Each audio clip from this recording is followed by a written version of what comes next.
Okay, so today we'll start with the following example. Remember that last time we studied definition of a limit. Now here I'm considering the following function. So the function is defined from R to R, and it will associate to a real number. I use this notation. This will be the largest integer less than or equal to x. So for example, this function evaluated at 4 will be 4. Meanwhile, the same function evaluated at 4.8 will be 4. Why is it so? Because 4 is the largest integer which is less than or equal to 4.8. Okay? And another example, so if I evaluate this function at pi, which is 3.14 something, then what is the largest integer less? Then it will be 3. Okay? Now, this is the graph of this function. Now, if we want to study, for example, the limit when x goes to 3 of such function, right? Now, by the theorem, we know that it is enough to, okay, so we want to know what this is, and we can use our theorem, which says that the limit, if it exists, will be equal to the limit on the left-hand limit, and equal to the right-hand limit. So let's study what happens on the left. So on the left, it means that so we are before 3. Okay, we are before 3.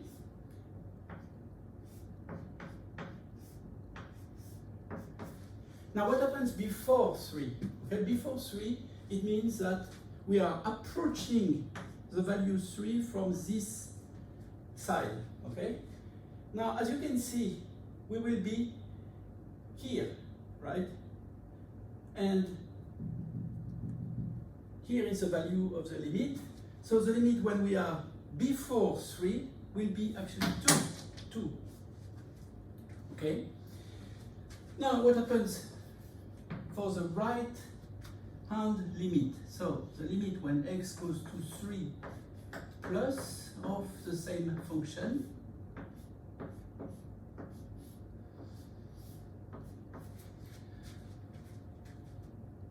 Okay, here this time we approach from this direction. Okay, so our values are approaching to the value 3 by the right.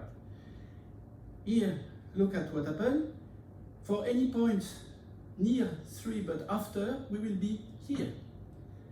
And therefore, as you can see, we will reach the value 3. So, what is the conclusion of that? The conclusion of that is that there is no limit, okay? There is no limit because obviously the left-hand limit is different from the right-hand limit. So the final answer to this is does not exist. Okay. Now observe that actually we could have done this for any integer, not only 3, this will be true for any integer actually, okay? The limit, this is a function, to summarize, that has not limits at any integer, okay? Now, let's move on to the next result. Okay, I call this theorem 2. Theorem 1 being the theorem about direct substitution that we have seen last week. So, if I have two functions and f of x is less than g of x when x is near a, except possibly at A, and I assume also that the limit when x goes to a of f of x and the limit when x goes to a of g of x exists. Then I can be sure that the limit when x goes to a of f of x is less or equal to the limit of g of x when x approaches to a. Okay, now if we apply twice this theorem, we get a famous theorem in mathematics that I call theorem 3, and that has the nickname of the squeeze theorem.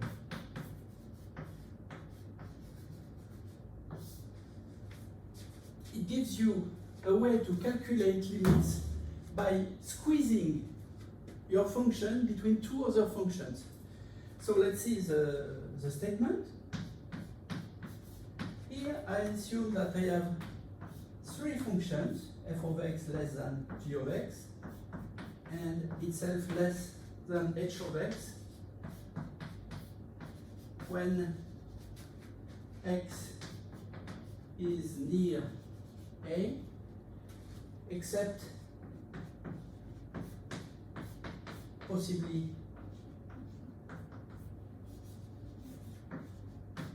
at a, and we assume that the limit when x goes to a of f of x is equal to the limit when x goes to a of h of x, and I call this limit L. Now, the conclusion. Yeah, so let me explain a little the possibly, except possibly at A. So this is something that we studied actually last time.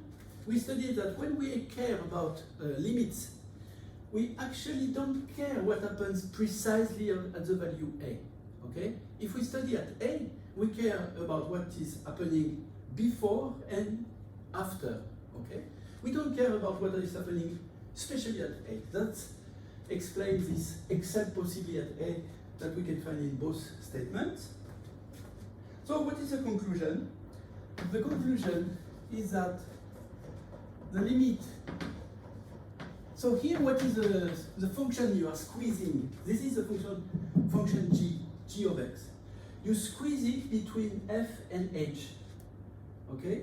And you assume that on this side and on this side you have the same limit. And the conclusion will be that this is also true for g of x. It will have a limit, and this limit will be a. Okay, let me give you an example of application of this squeeze theorem. So far, what do we have to calculate limits? Well, we have the most precise one, which is the epsilon delta definition. Okay, this is the most precise, but it is a difficult method sometimes. Therefore, we have introduced the so-called limit laws, which gives you the many results concerning limits, and very useful. Now, sometimes limit laws, well, we have seen also direct substitution, which basically works for polynomials, rational, and trigonometric functions. Now, sometimes none of these methods will work, and you need to find another trick. This can be given sometimes by the squeeze theorem. So let's see this example. Yeah, so I wrote example.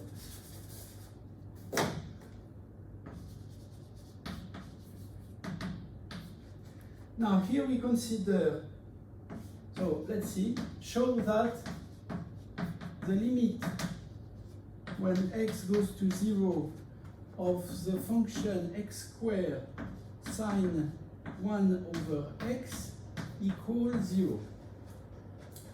Okay. Now you can see here that, so here is, means this, right? Here you can see that we cannot apply direct substitution and limit laws, even though this is a product of polynomial with a trigonometric function, but this is rational function. So okay, it belongs to the 3 category, but there is one essential ingredient that is missing. In fact, 1 over x is not defined for x equals 0. Okay, so you cannot apply direct substitution here; it doesn't work. You are going to first study your function sine 1 over x, right? So this is a sine function anyway, which means that this is always squeezed between 2 values, -1 and 1, obviously. Okay?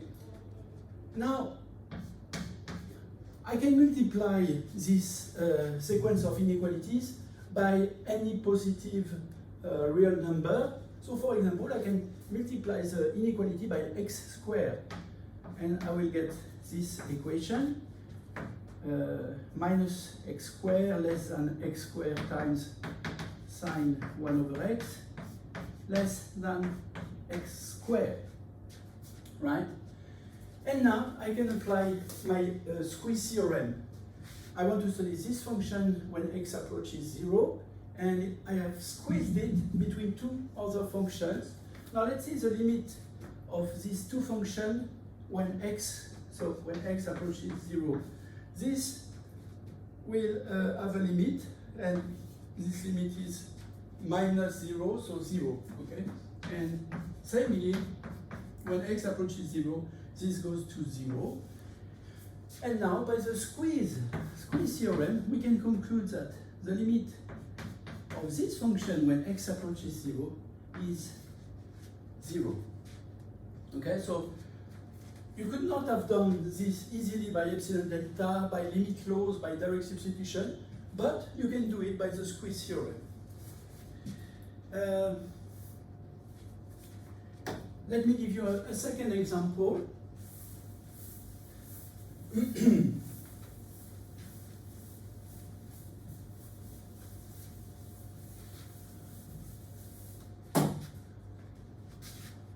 Okay, so examples 1 and 2.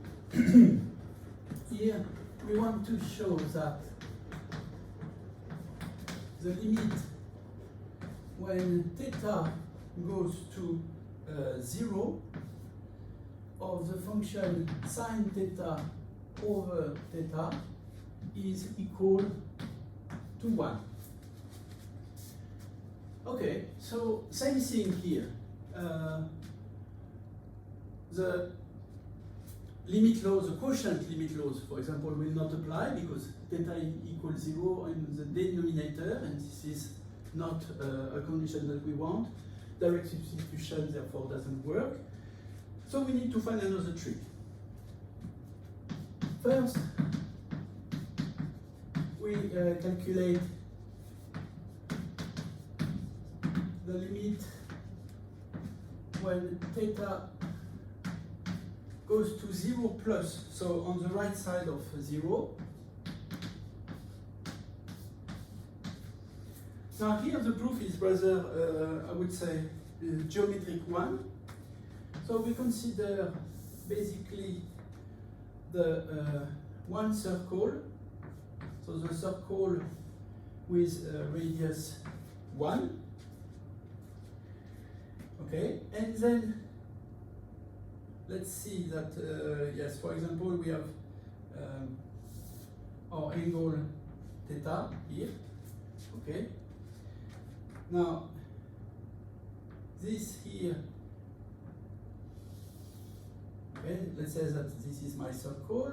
So this will cross here at something called B. My A here intersect this line in something that I call D. Okay. Now B, the coordinates of B will give something here that I call C. And I need one more. I calculate the tangent at B here. And this will intersect this line in something that I call E. Okay, so we consider the following diagram. Now, our theta, we assume that it will be positive, so let's say between 0 and pi over 2, such that the sign will be positive. We are in this situation. Now, first we observe that theta is positive, okay? And by definition, theta, if you look on the unit circle, is precisely defined as the arc AB. But the arc AB is less than the length of AD. Okay, this is less than AD. And AD is by definition, I mean by a trigonometric, famous trigonometric formula, this is equal to the length of OA times the tangent of theta. Okay, so I remind you, recall that if we have a rectangle triangle, then, and you have our angle theta, then ABC, remember that we have tangent theta is equal to B divided by A. By the way, this is the kind of formulas, the trigonometric formulas that you are supposed to know. So please, before any exam or you are supposed to know this by heart. Okay. So okay, let's see. So this formula explains this one. So first of all, we can conclude from this inequality that basically when theta is positive, it will be less than the tangent theta. Okay? This will be our formula number 1.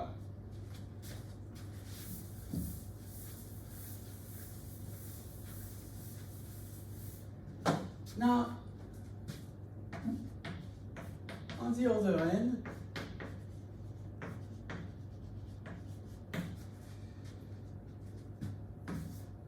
we have, because of theta is positive, then the sign is also positive.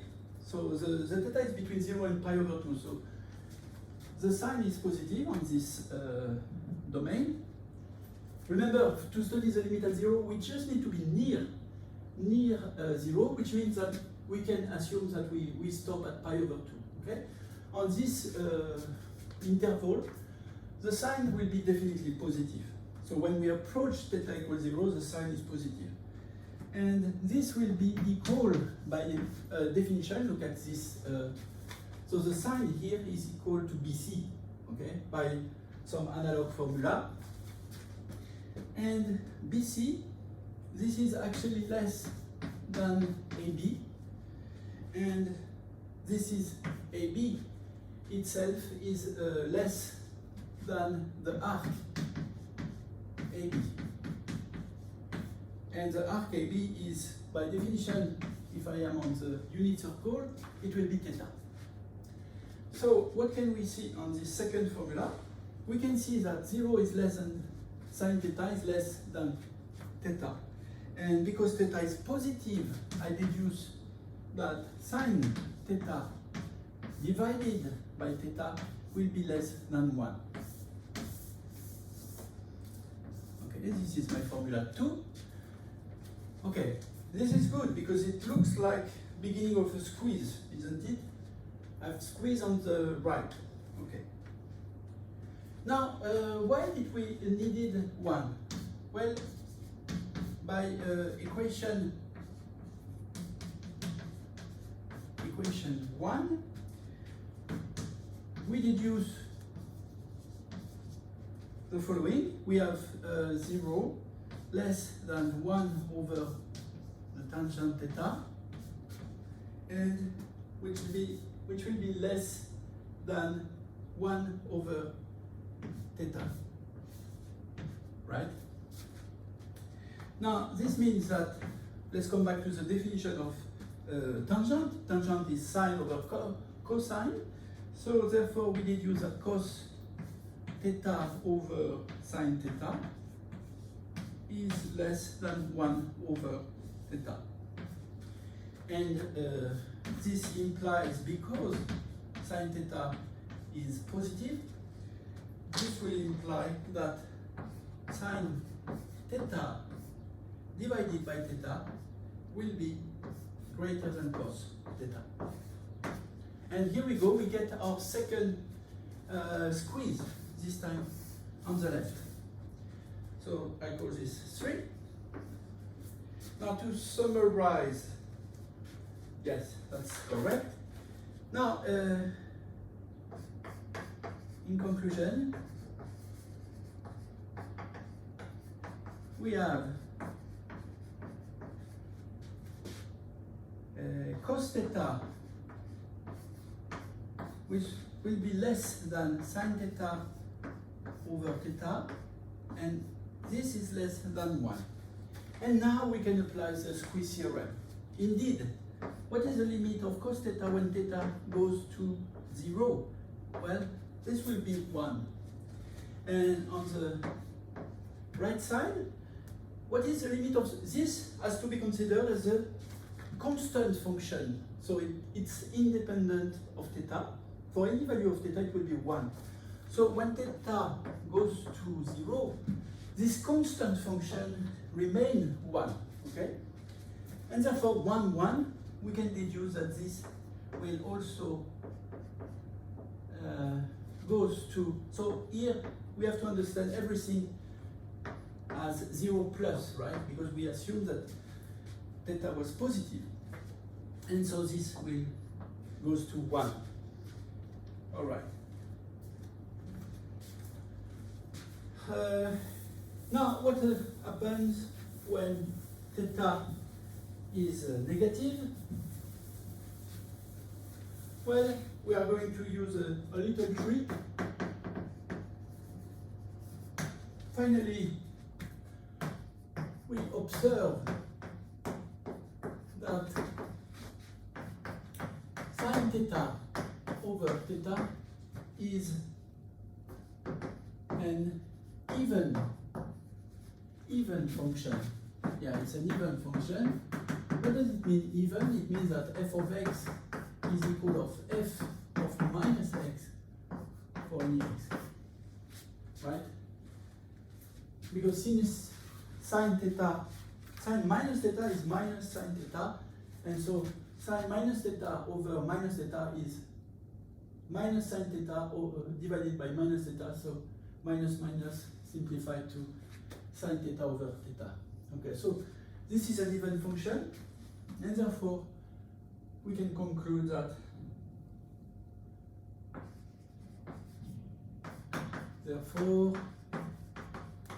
what do we have? We can conclude that the limit when theta goes to 0 minus will be also equal to 1. All right, so you have seen that in both ingredients of the example 1 and 2, we have used the squeeze theorem, and actually it would have been rather difficult to use something else. So you can see that this is actually very powerful theorem. So remember the squeeze theorem.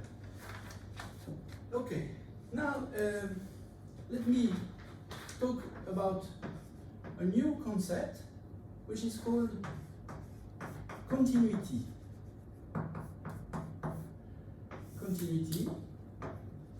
So it's closely related to limit, and let's see the definition. Definition.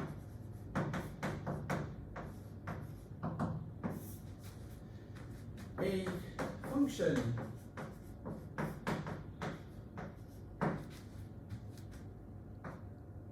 f is continuous at A if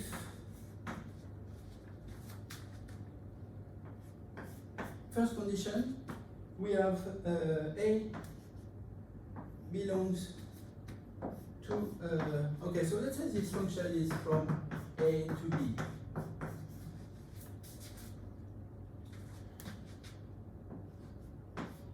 Second, the limit when f of x,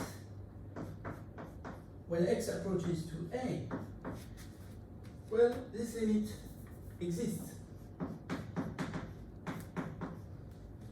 And third condition,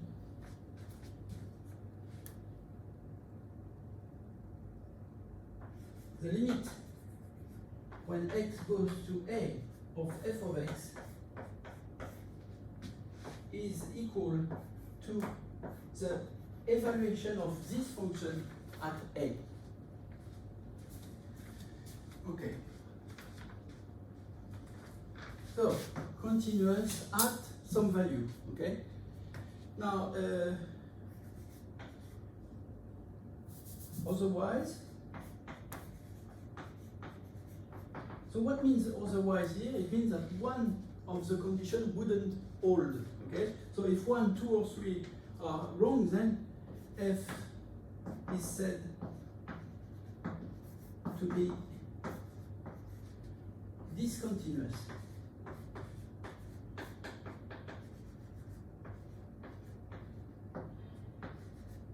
At A, okay?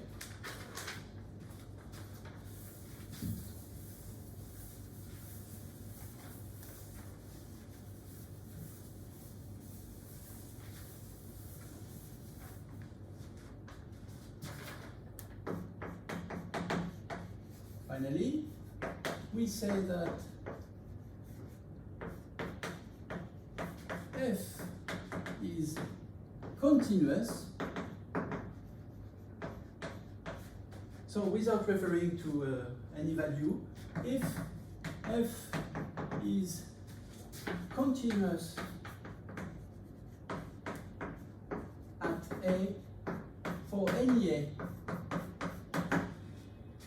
in the set capital A. All right, so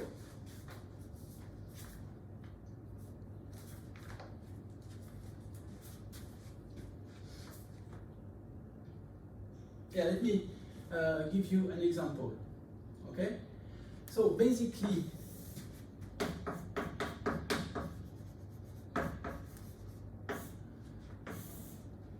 if you draw any curve like this, where you don't need, where the chalk is continuously on the blackboard, when you can draw it without, pulling off the chalk from the blackboard, then this will be typically an example of continuous function.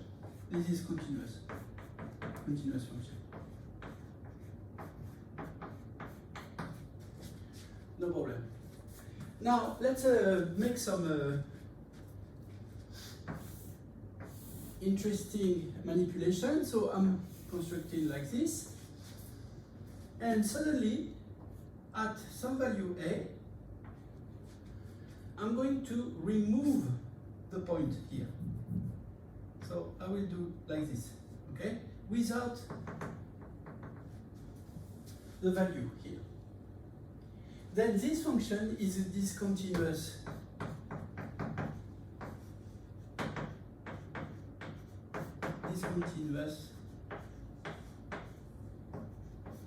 at A. Okay, which condition here is not satisfied? Well, let's see at 2, for example. What is Does this function admit a limit?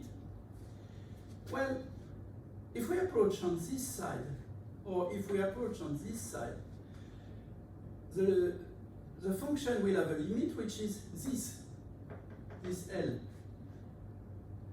So you see, on the left side or on the right side, you will reach the same value, which is a value L. So actually the limit exists.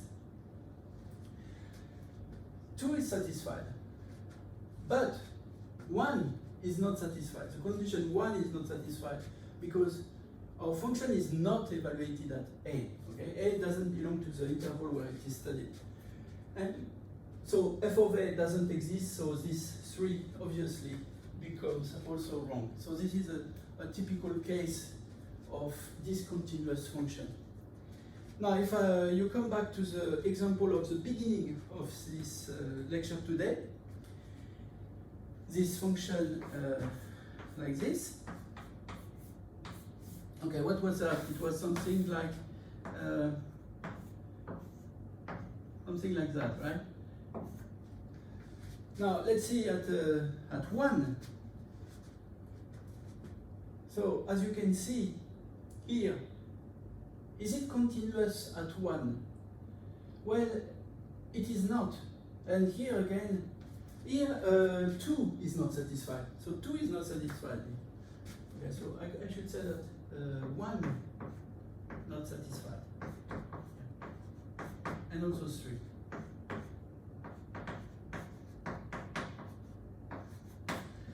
Now here is another example where a function will not be continuous, but for a different reason. So this is discontinuous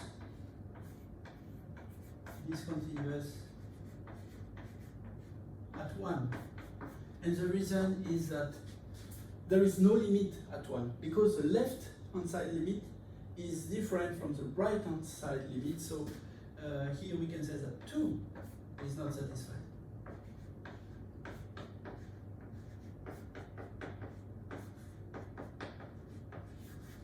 By the way, what about the other condition? Is 1 satisfied? Yes, 1 is satisfied. There is a value for this when we take the value 1. And actually it will be 1, which is f of 1. So actually here, this is satisfied, but not this. Okay, this gives you 2 examples where the function can be continuous or discontinuous. Okay, this is continuous, which means continuous everywhere. This is discontinuous at A, but be careful, it is continuous everywhere. Yeah, so we could also say that f here is continuous everywhere else. Okay, so if you consider any other value, this will be continuous. Here, well, this will be continuous also on this interval, perfectly continuous, except at this point. This will not be continuous at this point, because again, we have a jump here. We will have a jump. And so here, precisely at x equals 0, this won't be continuous. In fact, it will be discontinuous at any integer.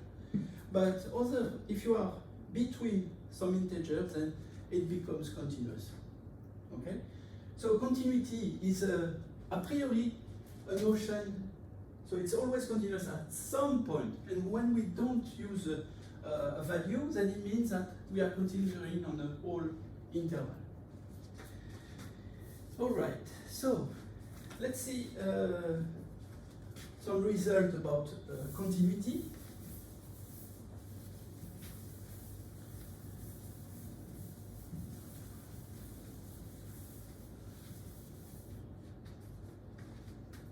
Yeah, so basically we have the following theorem, which is a kind of limit clause for continuous functions.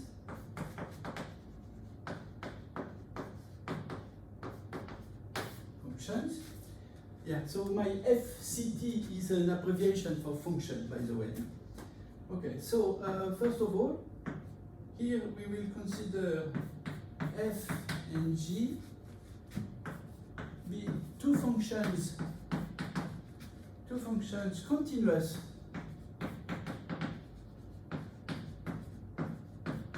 at A, and let C be a constant. Okay, then we can say for sure using basically the limit laws, okay? So the proof would be really using heavily the limit laws. We can say for sure that one of the two functions, f plus g or f minus g, f times g, and also f over g at the condition that g of A is not 0, then these functions will be continuous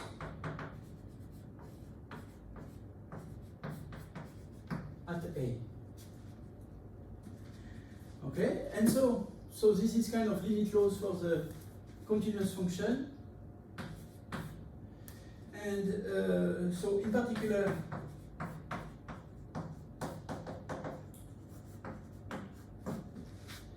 polynomials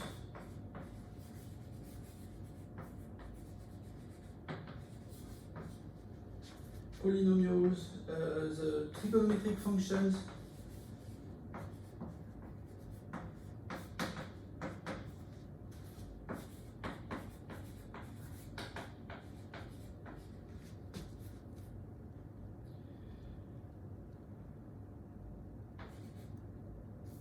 and the rational functions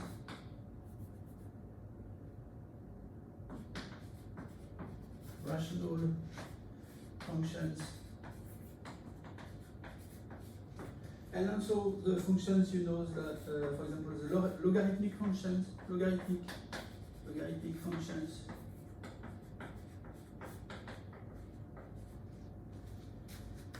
or root function. These are continuous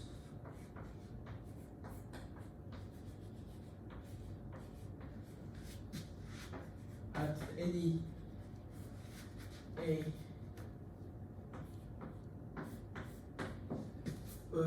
which is where they are defined. Okay, they need to be defined by condition A, so we need to put this.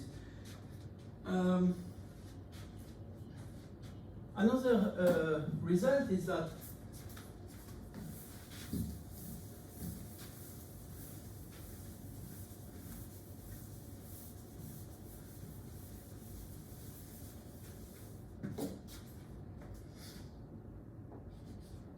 if G is continuous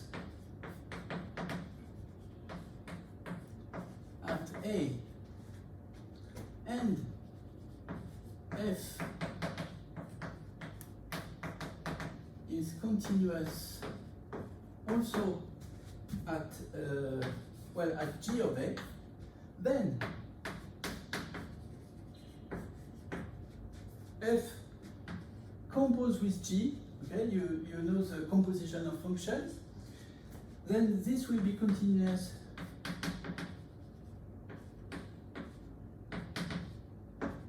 at A.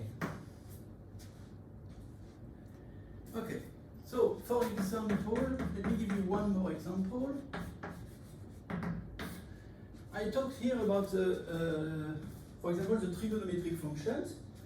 And here I have this hypothesis, okay? So this is one of the hypotheses of continuity. The value must be in the domain of the function. So remember, for example, if we study the tangent, okay? Now the tangent, let me see, so you have this important value here, minus pi over 2, pi over 2. Okay, so what happens here is that, in fact,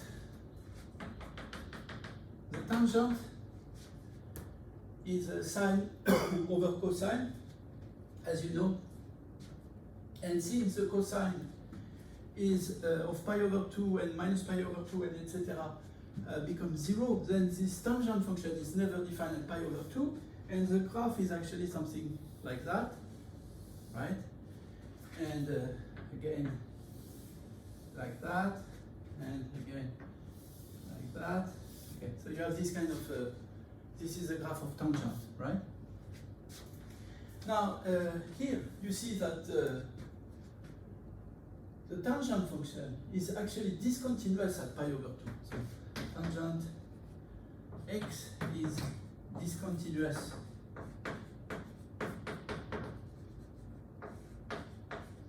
at pi over minus pi over 2, pi over 2, etc. Okay, so it will be discontinuous at this value because, as you can see, you cannot draw the graph on the left and on the right without pulling out your hand from the blackboard. So this is not a continuous function. And you could see it also by looking at the limit. But here we would be in a very strange limit that we will study quite soon, actually. Okay, so anyway, this is an example where this is discontinuous, but it doesn't contradict this because the tangent function will be continuous at any other point, okay? Here, here, here, here, here, it will be always continuous. But only at pi over 2, minus pi over 2, etc., you have this problem of continuity. All right.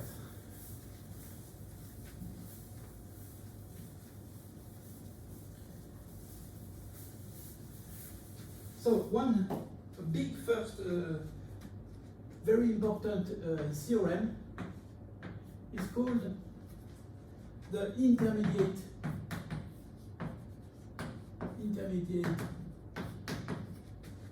value theorem. Okay, and we will call it, we will use the nickname the IVT, the intermediate value theorem. Okay, what is this theorem? So it's basically a consequence of continuity. Continuity of a function brings some nice information. So what is it? Suppose that f is continuous on a closed interval a, b.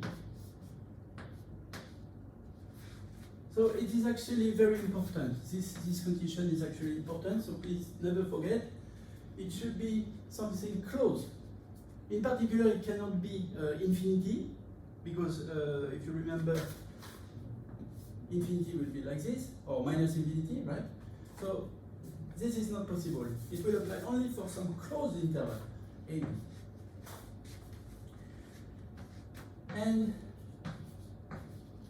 we consider some value n in the interval f of a, f of b.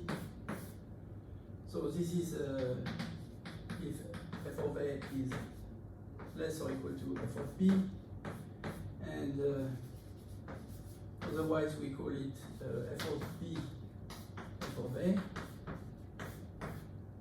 Otherwise, so we pick some value inside this. Here we assume that f of a is not f of b. The conclusion is that there exists a C in the open interval AB such that f of C will be equal to n.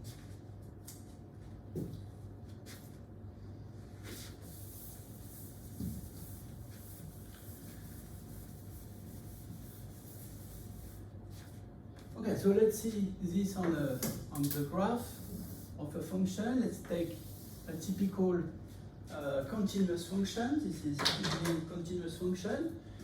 Okay, so it can be defined over the real number, but I need to study it on some closed interval. So let's say I will study it from here, A to B. Yeah. Okay. Now, what does it say? It says that. Yeah. So is this correct? No, this will not be correct, unfortunately, because I need f of a to be not equal to f of b. So I was silly here. This I cannot take this as a good. So I will take here. Okay. This will be my b. Now this is correct. This condition is satisfied. Okay. And I need to consider the value between f of a. So f of a is 0. Okay. And f of b is here. So I need to pick some number between 0 and f of b. Okay? So for example, let's pick here. Okay? This will be my capital N. Capital L. So what does this theorem says? It says that because the function is continuous, if I pick any number between f of a and f of b, I can necessarily find a c such that this value will be obtained. Okay, so this is basically the meaning of this theorem. But as you can see, you need really the hypothesis that f of a is not f of b, and also you need to study the function on a closed interval. Okay. Yeah, so this is the famous intermediate value theorem. Now, this theorem is very powerful, and basically it allows you to locate, for example, roots of a function. So let me show you this example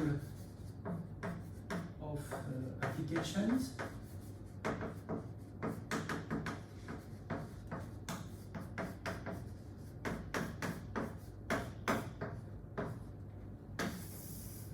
Okay, so here, for example, we consider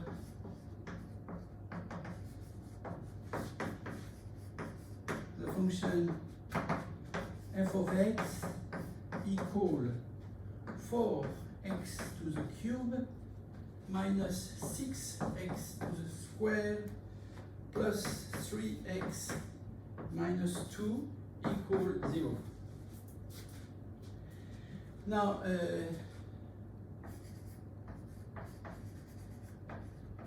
we can show, using the IDT, that f of x equals 0 has a solution in 1, 2. Okay, so you see, the solution you will find will be in an open interval. There exists a C in AB, okay, open. Now, why is it true? So let's see the proof.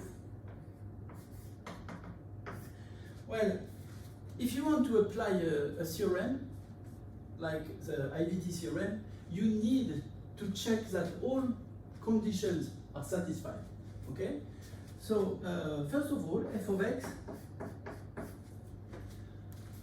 is it continuous on a closed interval? So first you have to find the a and b, but here the a and b is easy, it's given, it's 1 and 2, okay? So f of x is continuous on AB. Yeah, it is, because actually the polynomial function is continuous. It's continuous everywhere on the whole real number, so it's continuous in particular, so here A is 1 and B is 2. So this is continuous. Now, I have to evaluate. So let's see the value at 1. 4 minus 6 minus 2 plus 3. So 1 minus 2 minus 1. Okay? So this is minus 1. And at 2, yeah, so here we have to do some heavy computation, but you can check, I let you check that this will hold anyway. Okay? So another point is that, yeah, so you need to calculate this value actually. So this is negative, and this is actually positive, f of 2. This is a very important point. Now, by the IVT, what does it say? It says that, in particular, you can take the value 0. 0 is in this interval, so 0 will belong to this interval.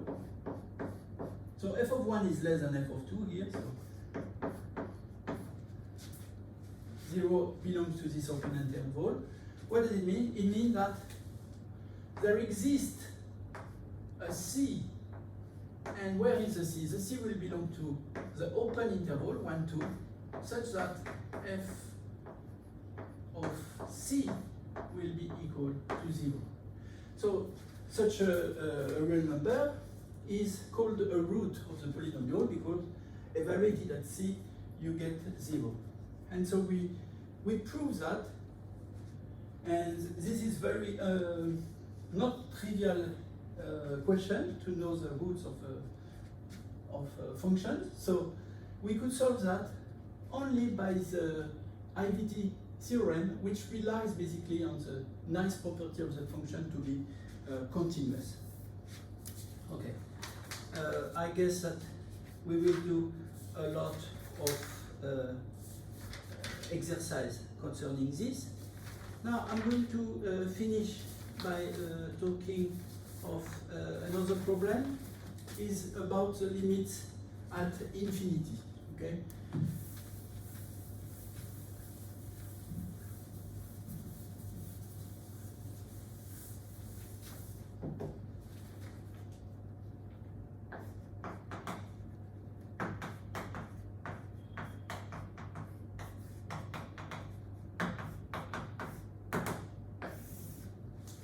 Okay, there is different way to see the infinity for limits.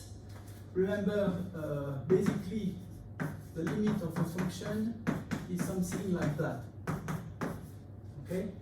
Now, one way, there are several ways we can observe infinity behavior. First of all, we will study what happens when A. So, what happens when A equals plus minus infinity? Okay, this is one way. So when we do that, it means that we really want to understand how behaves the function at the very end of the x-axis, right? But we could also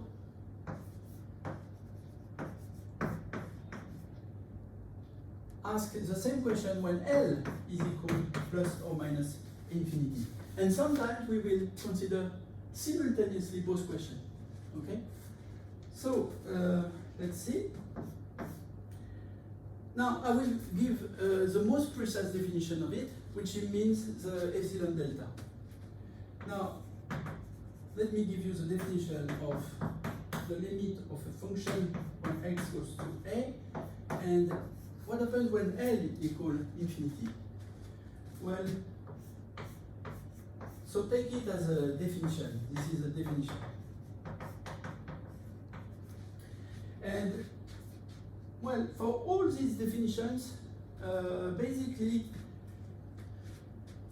this is the same thing as the epsilon delta.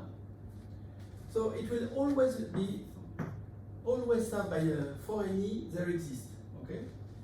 Now here, the limit is infinite, so not a finite number, which means that the epsilon you are considering is not considered as something small. So we are going to give him a different name, and this name I choose to call it capital M. So for any m greater than 0, there exists a delta greater than 0, such that if x minus a is less than delta, then f of x, so here it goes to plus infinity, so it's positive, so I don't need the absolute value. F of x will be bigger than m. Yeah.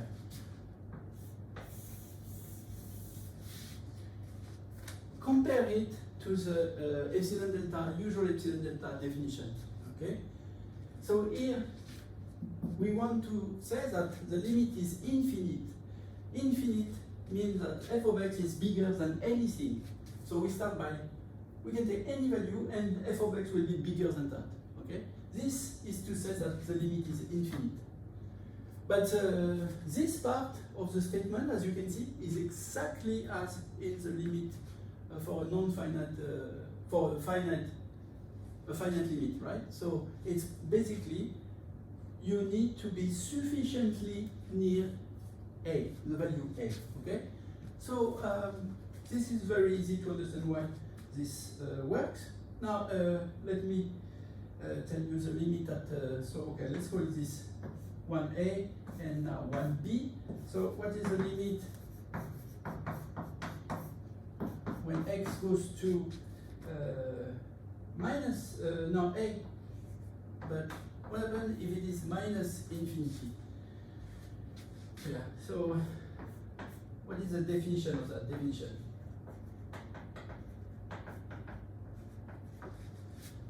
So when you are minus infinity, it means that you are smaller than anything, right? Smaller than anything. So we are going to show that this is the same as, so this time we will take a big number which is negative, okay? And because here it's as usual, well, we take there exists delta greater than 0, and such that satisfying the following equation, x minus delta, x minus a less than delta, and this will imply that f of x goes to minus infinity, so it's less than anything. So f of x is less than this n, right? Okay.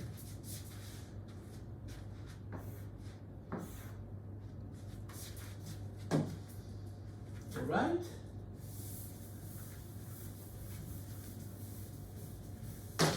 So you see, it's basically, it works basically as a normal definition of a limit, okay? Let's see another example. Okay, yeah. When A or B happens, we say that the line x equal a is a vertical asymptote.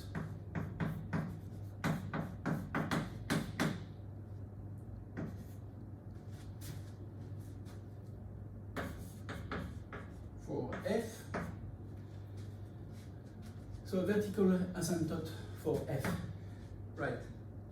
Now let's see an example of this. Okay, so for example, I'm going to consider the famous function y equal 1 over x. So as you know, this function is looking like this. And if we study it at 0, we can see that the limit when x goes to 0 minus, this will be minus infinity, and the limit when x goes to 0 plus will be plus infinity, right? Okay, so this is an example, and So yeah, what I forgot to say is that you can define also for x the right and left hand limits also. And now in this case x equals 0. So the line x equals 0, this is this line, right? Because if you take continuously the value x equals 0, you will get this line, which is the y-axis. Okay. So this is called, it's vertical, as you can see, it's vertical, and this is called an asymptote, vertical asymptote of 1 over x. Okay.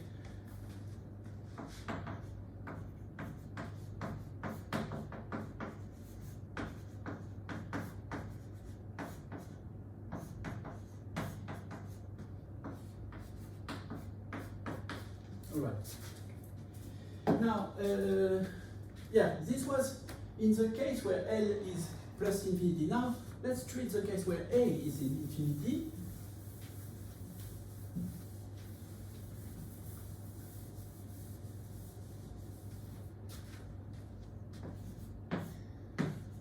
Okay, so in this case, I'm considering the limit when x goes to infinity of f of x, and this will be equal to L if and only if for any epsilon. So here I take something finite, a finite number, therefore I can really use my usual epsilon.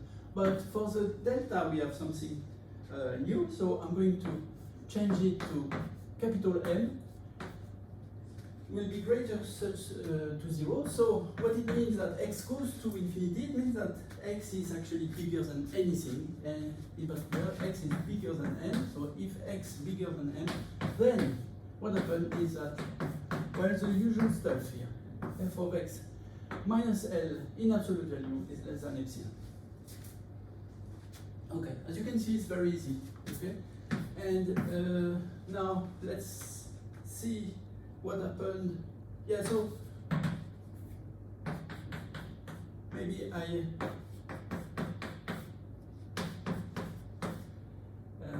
yeah, this will be an exercise. So please try to understand what is the definition of this limit. Now you have A or B happens. We say that y equal L is an horizontal this time, horizontal asymptote.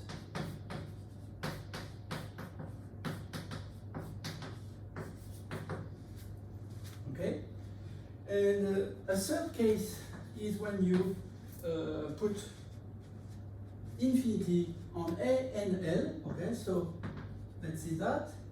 The limit when x goes to infinity of f of x is equal to, and here you can, I'm just going to give this definition, but you need to, you can consider also minus, or here minus, and play with that. You will get each time a different definition. Okay, so here is really a condensed version of the previous version. So basically, I'm going to plus infinity here. So I'm going to take a big, yeah, I call it N here, but then there exists also something positive, capital M, such that if x is greater than m, then f of x is bigger than yeah, n. Right.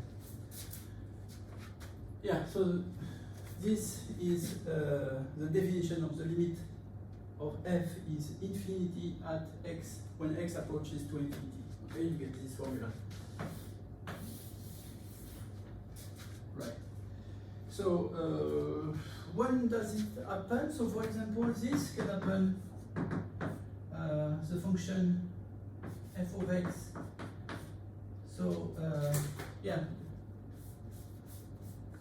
for example, the limit when x of the function x when x goes to infinity is obviously infinity. Okay, so easy example. So here again we will do many exercises to calculate limits at infinity. I will stop here for today. Thank you.